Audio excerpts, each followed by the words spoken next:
We've now got to a position that if it looks like it was mean, if it looked like it might have hurt him, that we all give him a free kick. Mate, in the old days, you used to be able to and I'm not being silly again. It's a hard physical game. That's the game. You tackle to hurt.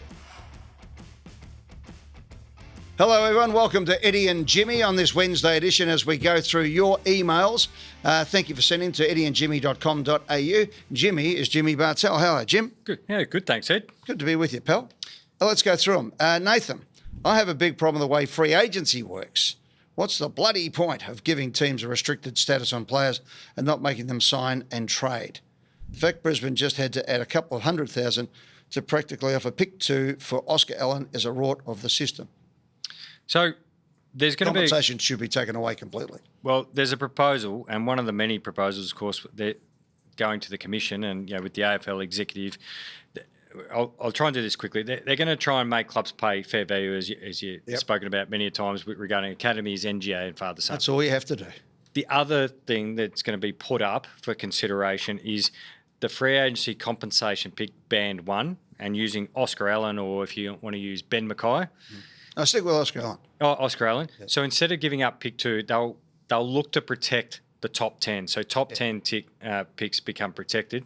So that band will start at pick 11, which they're hopeful of the suggestion of will force, well, maybe we should just keep Oscar Allen because at pick 11 or that. Yeah. But then also what it does is it makes it the top 10 pick more valuable if you're going to trade it or if you need it to facilitate father, sons and academies. Is it? Yeah, just make it equitable. Well, yeah. So you protect the top 10 and you make top 10 picks as valuable as can be. But this is what always happens, though. They come up with an idea that's generally taken from the NFL or somewhere, and then they put in, they go, oh, yeah, but, Sydney aren't going to like that, or Collingwood aren't going to like that, or no. So it's just, this is what the Independent Commission, and this is why we need to get a few more people on there who actually know what happens in the game, have got to say, no, here's the rule. That's it. Yep. Okay? So it's like everything in life. Australia has become such a country now where we just bend over for everybody's, feelings and everybody else. You sometimes just have to have a rule. For example, if you pull a machete out and hit somebody, you go to jail for a long time. Simple. That makes it pretty simple. If you hit somebody with the elbow in the AFL in a premeditated or in a deliberate act, you get 3 weeks, whether you knock him out or you don't, as Dermot Brereton so eloquently said during the week. And in these situations, on the trade situations, you have to have it. Not because we're trying to promote the game in the northern states or we're going to help North Melbourne get off the bottom of the ladder or we're going to do these things. You have to do it so it's fair and reasonable. The marketing and everything is great, but you have to have a competition. Yeah. That's what is all about it. That's where the women's game's got to get into. It's got to become the number one sporting competition for elite athletes that women can play for it to be what it needs to be. Not all the kumbaya stuff. That's great. That's the secondary part of it. But we've got to stick to where we're at. And I think that's with the men's game as well. We've lost the plot, I believe, with the concussion. I'm all for the concussion, okay? No one has been more into trying to stop concussion, but the other parts to it are important. But it is a collision sport. There's an opportunity for the Commission. You've touched on this, that you can add some greater expertise. You don't have to keep deleting people, but you've spoken about someone with a real media eye because that's where we're going. But they need to beef up their football now. So I'm not talking just about an ex-player. The complex nature now of trade, free agency, draft, you actually need a modern lens on it because the way it is now is different from the way it was 7-8 years ago. Yeah.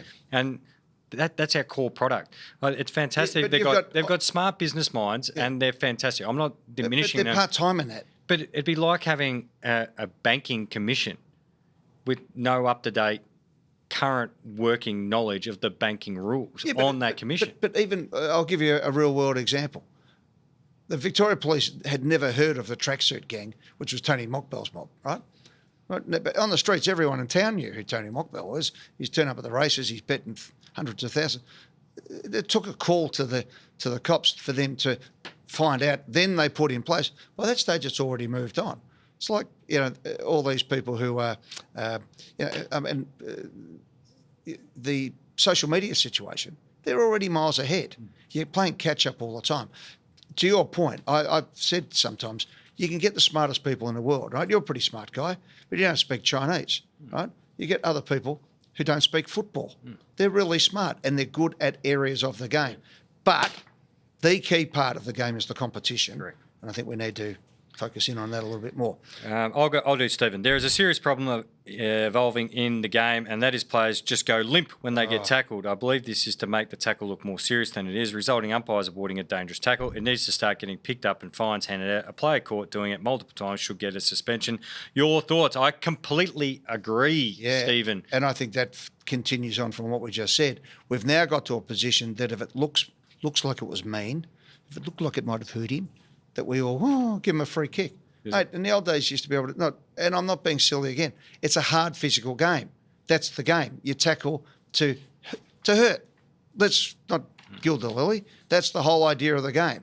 You don't say it out loud anymore, but it's still the same thing every time you run in there. You got to get the ball. You got to get them before they get you. That's what a invasion collision game is all about. Now, we mitigate against the issues with the concussion. We get them off the ground. The doctors don't try to put them back on. We've now got people at the ARC who are looking at it. And then the post-trauma issue has to be really addressed. And instead of trying to get people back, you really have to be on top of the doctors doing their jobs properly and saying he does not play until he's right. Not 5 days, 10 days, 21 days, until he is right or she is right. That's a ripping question, Stephen. I think you're a clubhouse leader already. Yeah. So you reckon what? But no, there are players, when they almost slap their arm on the ground. Well, this one.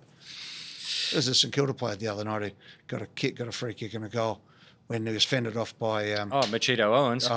Machito, all right. Yeah.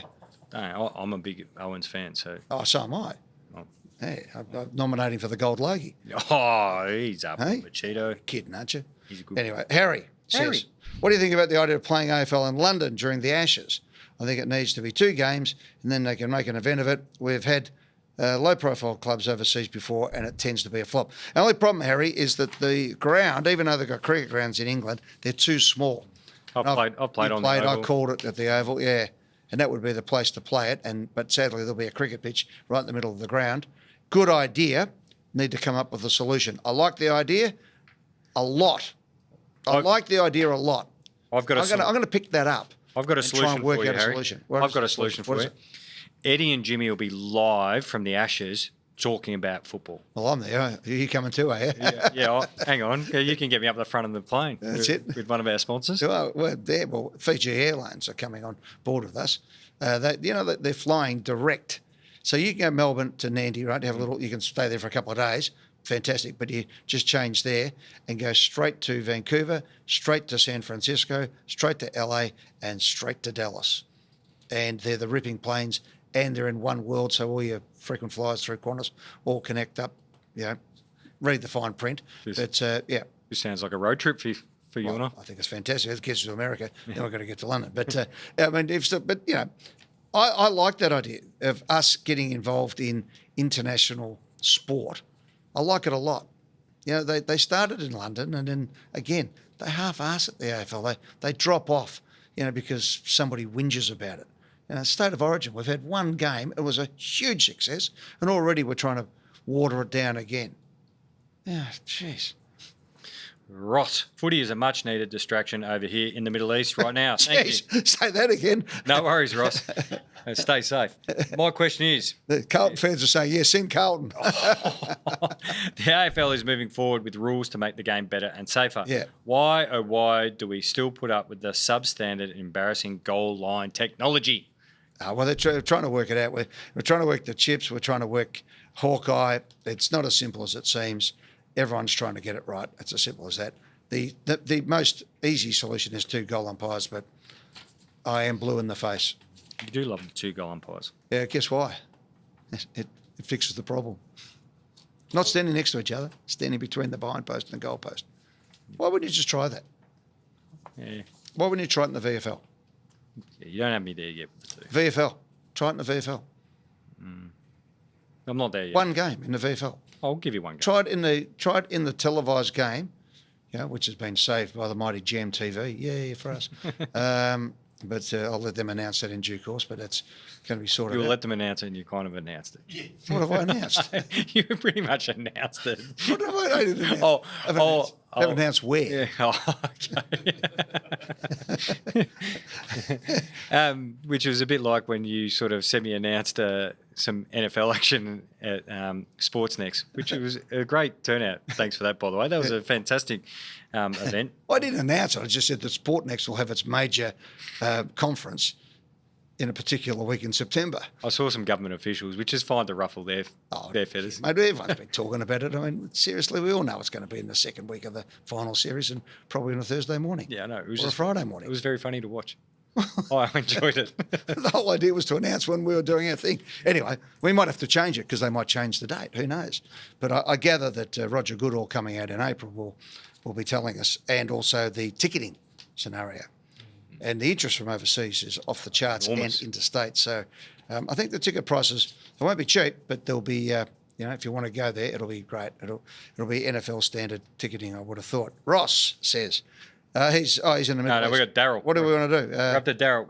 Daryl. Should a person who is granted 30 seconds for a shot on goal, then pass it off to a teammate who marks it, be called play on? This stops another wasted 30 seconds. Daryl, I would go one step further, and that is if you declare you're taking the shot, you have to take the shot. I don't think it's as big an issue because if you allow players to switch off, they'll switch off. So, like, as in what I'm saying is, you have to take the shot.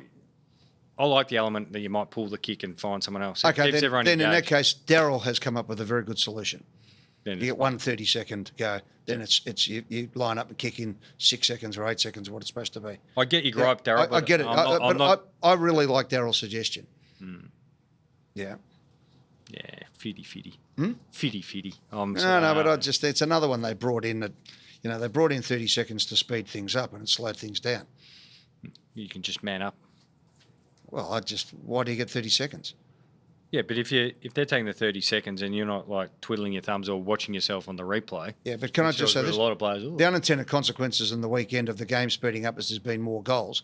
And everyone's saying, well, then how come this quarter's going longer? Because everyone who lines up for a set shot takes the full 30 seconds because you're told to do that so your midfielders can get a 30-second break. Plus, if you kick the goal, it's another 45 seconds. You can actually have a good break in that situation. Just get rid of the 30 seconds. Go back, take your kick. The good kicks over the years, Peter McKenna, Peter Hudson, all those guys, they'd go back, line it up. Yeah, but they're not running up to the half back line and then back. Oh, boo-hoo. They weren't getting paid $1.5 million a year to train full-time either. They used to come after being school teachers and plumbers and publicans and do things. That's a great response. Boo. Talk to the handmaid. I mean, everyone's got another problem in life. Oh, yeah, okay. How about just harden up, go back and take your kicks up? Oh, the 2 tins of cement. That's it. Yeah, or just a tablespoon will do.